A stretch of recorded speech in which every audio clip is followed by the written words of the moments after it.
बोटीत बसून हेलकावे खायला मी गेलतो तरी कुठे, तर सांगते आज मी आलेलो आग्राव गावात. आग्राव गावात बोटींची स्पर्धा भरते. धरणकर भाऊंनी आज आम्हाला स्पेशल आमंत्रण दिला होता ही बोटींची स्पर्धा बघायला, आणि ते बिचारे कधीपासून थांबले होते. आमच्यासाठी बोट थांबून ठेवली होती. खरं तर बोटींची स्पर्धा ऑलरेडी चालू झाली होती.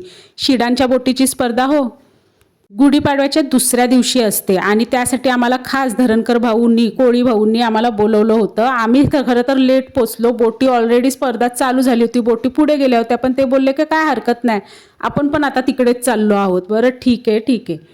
बोटीत खाण्यापिण्याची फुल सोय होती म्हणजे भरपूर काय काय होता खायला ना. खरं सांगू, या माणसाचं नाव काय माहिती आहे तुम्हाला? रामायण नावाचा माणूस मी पहिल्यांदाच बघितला.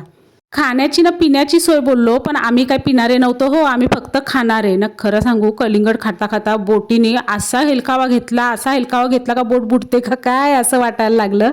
म्हणजे मी काय घाबरलो नाही, तसं काय मी काय घाबरत नाही. बोटी बिटीत बसायला मला तर मजाच वाटते. भारी मजा आली.